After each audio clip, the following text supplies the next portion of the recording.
Welcome to episode 228 of the Selling Your Screenplay podcast. I'm Ashley Scott Myers, screenwriter and blogger over at sellingyourscreenplay.com. Today I'm interviewing writer-director Dylan Reynolds. He just did a horror film called 420 Massacre. We talk about that film and how he got it going and how he was able to ultimately get it produced, so stay tuned for that interview. Just a quick announcement. A few weeks ago, I was interviewed on the Horror Filmmaking Academy podcast. I answer a lot of basic screenwriting questions as well as talk about my own career, including my recent film, The Pinch. So if you have any interest in hearing me talk a bit more about screenwriting, check it out. I will link to it in the show notes, but it's episode number 7 of the Horror Filmmaking Academy podcast, which you can find in all the normal places like SoundCloud, iTunes, and YouTube. If you find this episode valuable, please help me out by giving me a review in iTunes or leaving a comment on YouTube or retweeting the podcast on Twitter or liking or sharing it on Facebook. These social media shares really do help spread word about the podcast, so they're very much appreciated. Over on iTunes, I want to thank Buddies06, who left me a very nice review on the iTunes platform. Thank you again, Buddies06. It is appreciated to see some people out there getting value from the podcast, so thank you very much. If you have a minute, please do go to iTunes and leave some feedback. If there's a comment that you want to make and you don't want it to be public, those are very much appreciated too, and you can always email those to me at info@sellingyourscreenplay.com. Any and all feedback is very much appreciated. These iTunes reviews are really helpful. They get the podcast listed in more places within iTunes, so it reaches a broader audience. So again, they are very much appreciated. Any websites or links that I mention in the podcast can be found on my blog in the show notes. I also publish a transcript with every episode in case you'd rather read the show or look at something later on. You can find all the podcast show notes at www.sellingyourscreenplay.com/podcast, and then just look for episode number 228. If you want my free guide, How to Sell a Screenplay in 5 Weeks, you can pick that up by going to sellingyourscreenplay.com/guide. It's completely free. You just put in your email address and I'll send you a new lesson once per week for 5 weeks along with a bunch of bonus lessons. I'll teach the whole process of how to sell your screenplay in that guide. I'll teach you how to write a professional logline inquiry letter, how to find agents, managers, and producers who are looking for material. Really is everything you need to know to sell your screenplay. Just go to sellingyourscreenplay.com/guide. Quick few words about what I'm working on. So a quick update on The Pinch, the crime thriller feature film that I wrote, directed, and produced last year. So The Pinch was accepted into the Action on Film 14th Annual Film Festival, which takes place in August in Las Vegas. Action on Film also does a screenwriting contest too. And if you remember back a few weeks, Rob Tobin, who I interviewed on this podcast, actually mentioned it as a contest that was very favorable towards genre films. And it's a contest that he had entered with some of his scripts and gotten some recognition. The Pinch is definitely sort of a low budget genre film, so maybe that's why I was accepted into this festival. So that's exciting. I don't have any of the particulars right now for the festival, but it takes place in Vegas sometimes in August. So once those details do start to emerge, I will certainly announce those here on the podcast. I've been working on the poster with my new poster artist, so that's moving along nicely. So far, he's come up with some really exciting concepts for the poster, so I have high hopes for this, and I'm really excited to see how this all shapes up. I have an appointment with my editor tomorrow. We're going to be discussing the final version of the film. Basically, I've got to bring him some of the polished sound files. He's got to dump them into the edit, and then he just has to start rendering out the various versions of these films. The different platforms have different specific things. I've been talking to one of these aggregators. The aggregator will basically get the film up onto iTunes and Amazon, and they have their own list of how they want the film delivered to them, so that then they can prepare it for iTunes and Amazon. So I've just got to basically go over that with my editor, make sure he understands how to do all that, and then he will render out the final versions of the film. And then, as I said, I'll start passing those over to the aggregator and moving that along. So as mentioned last week, I'll probably make an announcement in the next couple of weeks about the first leg of distribution for The Pinch. I'm going to release it first to all the listeners of this podcast. I've been talking about it on the podcast, so I feel like that's at least a little bit of a bonus for people that have stuck with me here for the last couple of years as I've been talking about the film. I'm just going to set it up and then release it through the podcast. You'll be able to find a link somewhere on my site. Haven't figured out all the specifics. Once I get that done, I'll probably roll with that for a few weeks, and then I will start to roll it out to iTunes and Amazon. I'm still also there's a company called Tug, which does theatrical screenings. I've been emailing with them, possibly trying to figure out how to set up a theatrical screening here in LA and maybe some other cities as well. But right now, that's kind of where I'm at. So tomorrow I'll be going up to the editor and getting that all taken care of. Anyway, that's what I'm working on. So now let's get into the main segment. Today I am interviewing writer-director Dylan Reynolds. Here is the interview. Welcome, Dylan, to the Selling Your Screenplay podcast. I really appreciate you coming on the show and talking with me today. Oh, yeah. Thanks for having me. I appreciate it. So to start out, maybe you can tell us a little bit about your background. Where did you grow up and how did you get interested in the entertainment business? Oh, wow. Well, I grew up in Tujunga, California, which is, basically Los Angeles. So I'm one of the rare ones. I didn't move into LA. A lot of people seem to do that. So I'm actually born and raised in LA. I always loved movies as a kid. I always played pretend and, drew comic books and that kind of stuff. So, I was a nerd, in other words. So something I always wanted to get into. And I didn't go to school for film. I went for marketing, but when I got out, I just started, going on Craigslist and working on a bunch of low budget shoots, doing, PA, grip, boom operating, that kind of thing.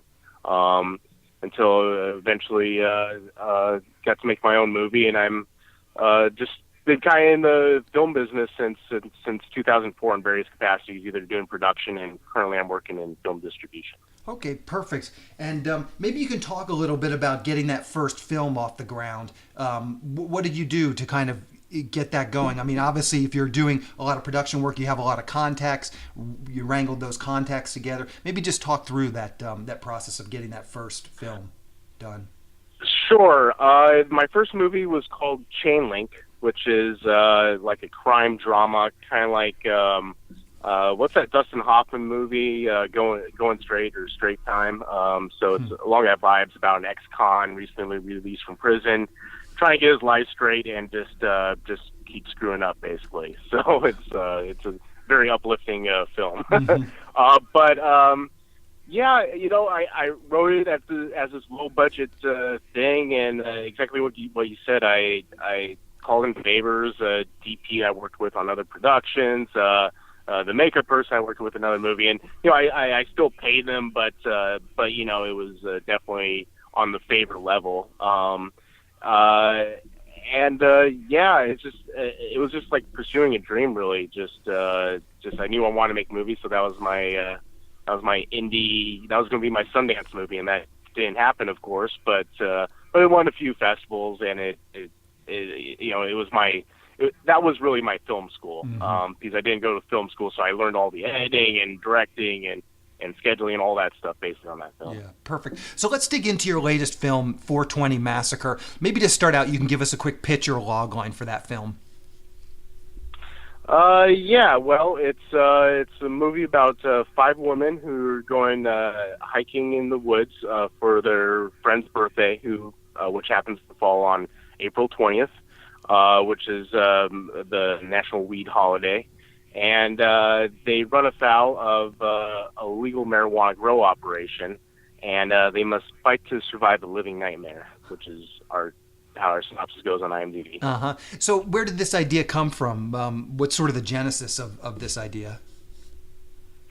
Well, besides the obvious herbal inspiration, I was sitting around brainstorming, and I knew I wanted to make a horror film for my next movie, and I gravitated towards the slasher genre. But basically, the title came to me first. I figured that was good. If you're making low budget movies, you don't have the stars and the names and the big budget. It's a lot of it kind of goes in the title, so I figured that was a good, catchy exploitation kind of title that I can kind of build from. And then I started doing some research, and one with the actual date of April 20th, I came to find out that besides being the weed holiday thing, it's also was a date for Hitler's birthday, the Columbine Massacre, and a few other like tragedies throughout the years. It's just a strange coincidence. So I was like, all right, that's kind of interesting. And then through my research, also I came upon different stories about an actual problem that exists at national parks where there's illegal marijuana grow operations, and unwitting hikers have come upon it and have gotten shot at or gotten their foots in bear traps and that sort of thing. So I was like, all right, so a pot farmer as the slasher, as the Jason Voorhees type, and with the weed holiday and like the tragic the tragic occurrences that also happened on that day, I was like, all right, so it's Friday the 13th, but with weed, you know, and that's where I took off from. Yeah, perfect. And it's funny, as soon as you were describing the premise, my dad actually worked for the Department of Interior, and he used to describe, I remember hearing these sorts of stories, and it's booby traps and all kinds of, crazy people living out in the hills protecting their marijuana farm. So yeah, that's a fantastic high concept idea. So maybe we can talk a little bit about your writing process, and just we can be specific to this project, but we can also be maybe more general if this project was not typical. How much time do you spend preparing to write? In other words, in that sort of outlining index cards phase versus actually opening up final draft and writing, slug lines and dialogue and stuff. Well, the evolution of this one, I always have half-baked ideas and story ideas. So this was like among a handful. And then at some point when I decided to, okay, this is would be a good project to do, and this is doable for the little money I have and all that.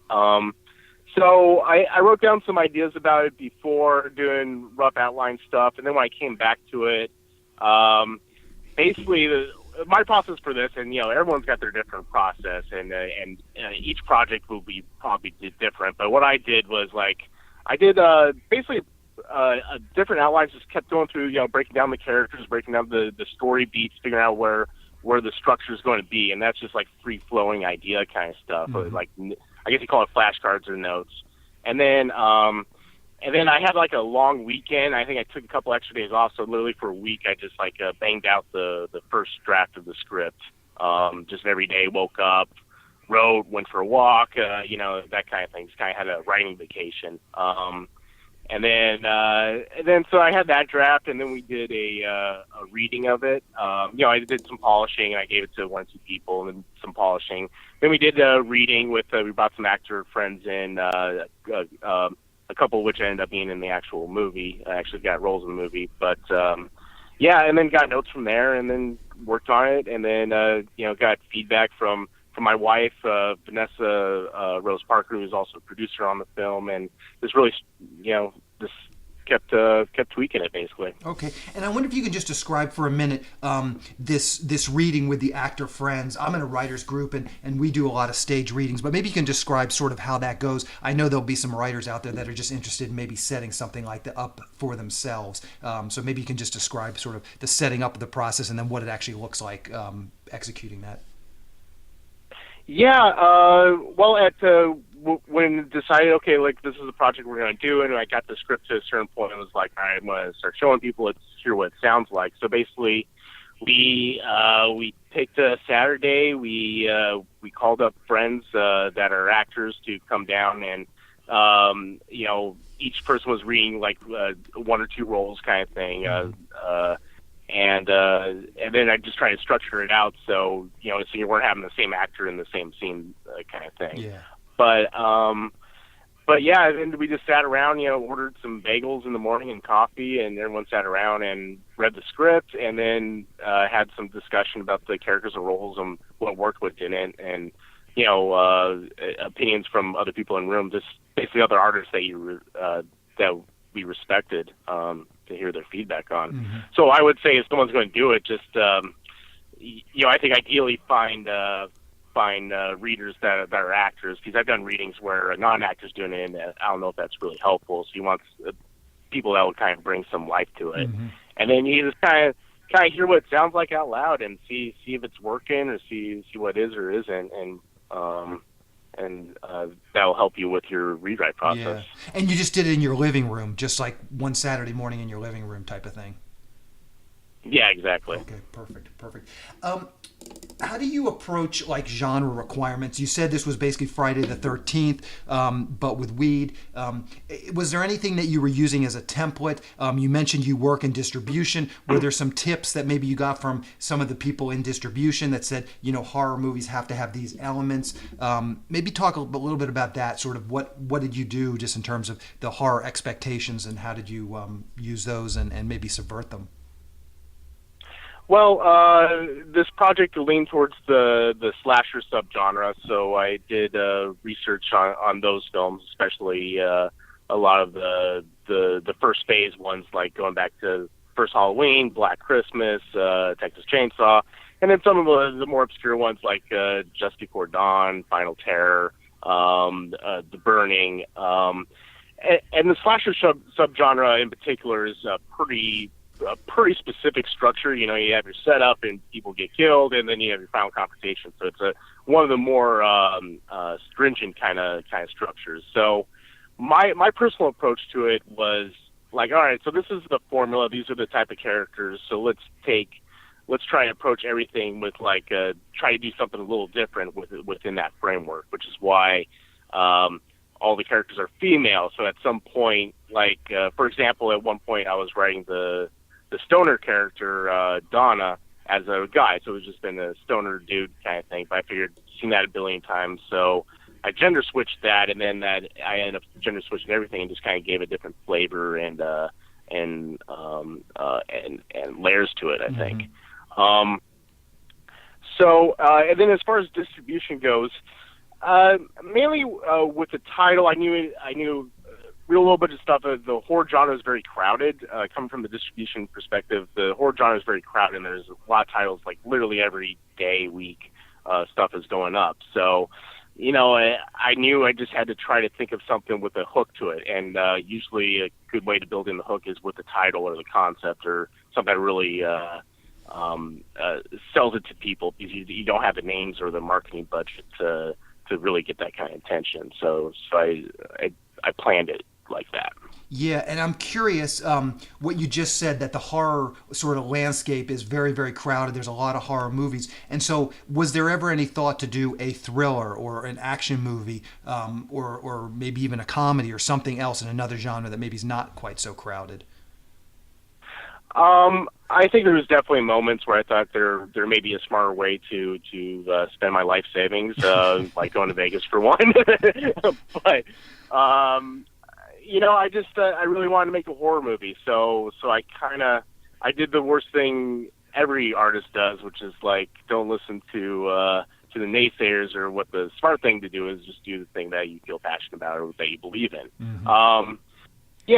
Sitting there now, like you know, like I know Lifetime movies, for example, sell, and like if you can make a movie in the $102,000 range, you can sell to Lifetime and make some decent money. So maybe that would have been a smart way to put my efforts, or making a kids movie or whatever it is. But you know, I guess it's one of those things, like you make the decision, to make money, but also to express yourself as an artist. So I guess I try to strike that balance by making a horror movie that was unique or had enough of a hook, so it can maybe rise above a little bit. Whether I'm successful or not is a different thing, but that was the calculation. Yeah. Okay. So once you were done with the script, what was sort of your next step? It sounds like your wife was a producer, and I assume she was involved pretty early on. It sounds like, at least in part, this was self-financed. Did you send the script out at all? Did you try and raise some money for it? Did you try and bring on another producer who maybe could raise money, or did you just go directly into production with what money you had? We basically went into production with what money we had. I'd spent some times, and I worked, I developed other scripts and projects that ended up not going anywhere for a number of years. So at the onset, I think I kind of determined this was like, this is a movie I'm going to do myself. And, for example, I wrote it to be all exterior day. I was like, what's the cheapest thing you do? Exterior, 4 hours a day. I figured that I just kind of, I wrote the script from there. There was discussion about doing a Kickstarter at some point, but I think around that time, everyone was getting kind of burnt out on Kickstarter, including myself, and I was like, I don't want to beg people to give me money for the thing. I'd rather just kind of make it, and it felt more honest to do that. Mm-hmm. Plus, I didn't want to feel like I was beholden to anybody. So yeah. Go in retrospect, maybe we should have put up an Indiegogo thing just to have a few more bells and whistles in the movie. And I would probably do that again. I would like to get more money next time so we can get a name in it, because that would just help to get a cable sale or Redbox or whatever it is. Yeah. But in this case, we were just like, I just wanted to make a movie, so we just kind of push forward with whatever means we had. Yeah, and so working in distribution, I'm curious of something you just said, and especially sort of considering that you work in distribution. The thing that I always hear is that with horror movies, cast is less important.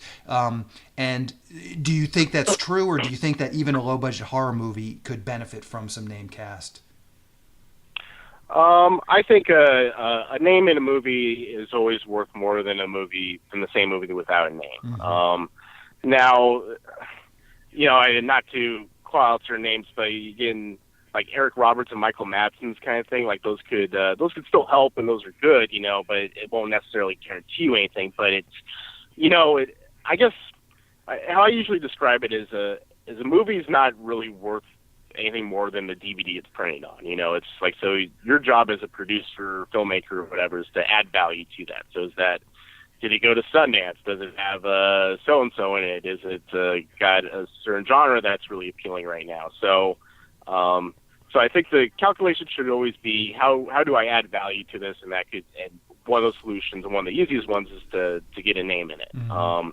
So 420 Massacre with whatever actor you want to pick right now, like with a bigger name, could have been more appealing.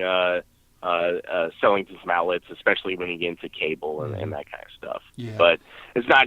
But you're right. It's not completely necessary, and you can be successful without that. But that's definitely helpful. Having a name is the easy way to add value to a movie. Yeah. Did you already have the location? Like, you knew where you could shoot this? And I'm just curious, almost for personal reasons. I have a horror script that takes place out in the wilderness. I'm also in the Los Angeles area. So did you already know the location? And where did you shoot this? We shot it in a town outside of Big Bear, California. We stayed at a sleepaway camp that they used for summer camps and church retreats and that kind of thing. And then we just shot into the surrounding area for 10 days straight. So that was the production. So as I said, when I wrote the script, I was like, exterior forest. I kept it very simple and very doable. I felt. I had one scene taking place by a lake, but we couldn't find a lake around the area. But we found a creek that would work. So I kind of adjusted it like that. So, I basically wrote the script, keeping the locations pretty generic, and then during the scouting phase, we just went to different areas and tried to figure out where we could stage things that would be most efficient for our budget and for our schedule and all that stuff. So at some point, actually, I talked to a producer contact I have in Big Bear. Because you're thinking forest, we live in LA, so that's an area we can shoot. Named Sharon. So I contacted Sharon, and she put me in touch with these people that had this sleepaway camp thing. And I went there, and then just basically just started walking the area and just started finding areas that would work for the film. Not to get into total production, but then when we got there, they ended up double booking us with summer camp stuff, so we ended up having to change most of our locations I picked because we're too close to screaming kids and stuff. So we had to pick completely different stuff on the day, anyways. Mm-hmm. But yeah, I guess it was written, and then retroactively I fit the location that we got to make it work. Yeah, and you mentioned that this sleepaway camp does church groups and that kind of stuff. Was there any pushback on the fact that this was called 420 Massacre? It's a horror movie. Obviously, marijuana is involved. Was there any pushback on that, just like for ethical reasons, like, oh no, we're a church group, we can't do it? No one said anything to us. It was definitely some funny moments, like especially the first day we had signs saying 420 Massacre this way, so cast and crew can find their way to the site. Where at the same time, kids were going there. So, and we would walk by, and some of the actors would be, depending what scenes we're doing, like just covered in blood, and like we're going to eat lunch and walking by everybody. And the kids thought it was cool. I don't think the counselors were too appreciative of it, but it was interesting. But no, nothing ever really came up about it. Yeah. And it was definitely some awkward side glances. Yeah. And what did the actual production look like? Did you load everybody up in a van and then everybody just stayed out there for 10 days? So you were using some of these beds at the campground, or were people driving back and forth to LA? No, yeah, we just, it was an adult summer camp, basically, where we played pretend during the day. So, yeah, everyone drove up there themselves, and then we all stayed in the cabins, and, went out during the day and shot our scenes and came back at night and had adult beverages and sat around the campfire and talked about the next day's schedule. So it was a lot of fun, actually. Perfect. So how can people see 420 Massacre? Do you know what the release schedule is going to be like? Yes. So right now you can watch 420 Massacre on Amazon Video. You can rent it on there. It's you can also buy the DVD if you're one of the cool people. Mm-hmm. It's also on some VOD outlets, like if you have In-Demand, Comcast, Ubiquity, you can rent it off there. It's going to be available at Family Video, which is a DVD rental chain, mostly in the East Coast area. Okay. But the DVD can be rented there, and then come May, we'll have it on iTunes and Google and that kind of stuff. But probably the best, easiest is for people to find it on Amazon, I think. Okay, perfect. And whenever I'm on a podcast, people will sometimes ask me the question, if I could start over, my career over, what would I do? And my answer is always, I would try and get a low-level job in distribution and work my way up there just to understand that side of the business better. Are there any lessons that you've learned from distribution that maybe you can, give these screenwriters who are listening to this podcast? I guess so many times I deal with filmmakers and I get it. They just make the movie that they wanted to make without really much consideration of, who's going to watch this thing. Mm-hmm. So mm-hmm. I think you kind of have to put whatever you want to call it, put your business hat on or your cynical gaze on and look what's actually in the red boxes. What are they showing on Showtime? What's the type of movies? What's the type of genres and subject matter? And kind of build your project from there. I always say, it's always like, you can put whatever you want on the cover on the book. Like for example, 420 Massacre in the end of the day, I think is like an indie drama that a killer just happens to show up in. So, it has a flashy exploitation title, but I think we actually try to, do some art in it. And I think, so I don't think you should see it as selling out, so to speak. I think you should see it just doing your art through something that's going to sell and that can get you to keep making your next project. Yeah, perfect. Good advice. So what's the best way for people to keep up with what you're doing? Twitter, Facebook, a blog, anything you're comfortable sharing, you can give us that now, and I'll round it up for the show notes as well so people can click over to it. Oh, sure. Probably the best way is the Facebook and Twitter pages for 420 Massacre. I believe you could just type 4/20 Massacre into both of them. It'll come up. Facebook, I think our handle is The Hike Productions. And then Twitter, I think it's FOUR, the number 20 Massacre. So. Okay. Perfect. I will round that stuff up for the show notes and put those in there. Dylan, I really appreciate you coming on and talking with me today. Excellent interview, and I wish you luck with the film. Okay, cool. Perfect. Cool, man. Thank you. Thank you. We'll talk to you later. All right, have a good one. You too. Bye. See ya. Bye. A quick plug for the SYS Screenwriting Analysis Service. It's a really economical way to get a high-quality professional evaluation on your screenplay. When you buy our 3-pack, you get evaluations at just $67 per script for feature films and just $55 for teleplays. All the readers have professional experience reading for studios, production companies, contests, and agencies. You can read a short bio on each reader on our website, and you can pick the reader who you think is the best fit for your script. Turnaround time is usually just a few days, but rarely more than a week. The readers will evaluate your script on 6 key factors: concept, character, structure, marketability, tone, and overall craft, which includes formatting, spelling, and grammar. Every script will get a grade of pass, consider, or recommend, which should help you roughly understand where your script might rank if you were to submit it to a production company or agency. We can provide an analysis on features or television scripts. We also do proofreading without any analysis. We will also look at a treatment or outline and give you the same analysis on it. So if you're looking to vet some of your project ideas, this is a great way to do it. We will also write your logline and synopsis for you.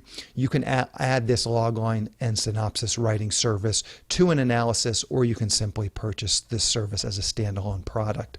As a bonus, if your screenplay gets a recommend or a consider from one of our readers, you get to list the screenplay in the SYS Select database, which is a database for producers to find screenplays and a big part of our SYS Select program. Producers are in the database searching for material on a daily basis, so it's another great way to get your material in front of them. As a further bonus, if your script gets a recommend from one of our readers, your screenplay will get included in our monthly Best Of newsletter. Each month we send out a newsletter that highlights the best screenplays that have come through our script analysis service. This is a monthly newsletter that goes out to our list of over 400 producers who are actively looking for material. So again, this is another great way to get your material out there. So if you want a professional evaluation of your screenplay at a very reasonable price, check out www.sellingyourscreenplay.com/consultants. Again, that's sellingyourscreenplay.com/consultants. Anyway, that's the show. Thank you for listening.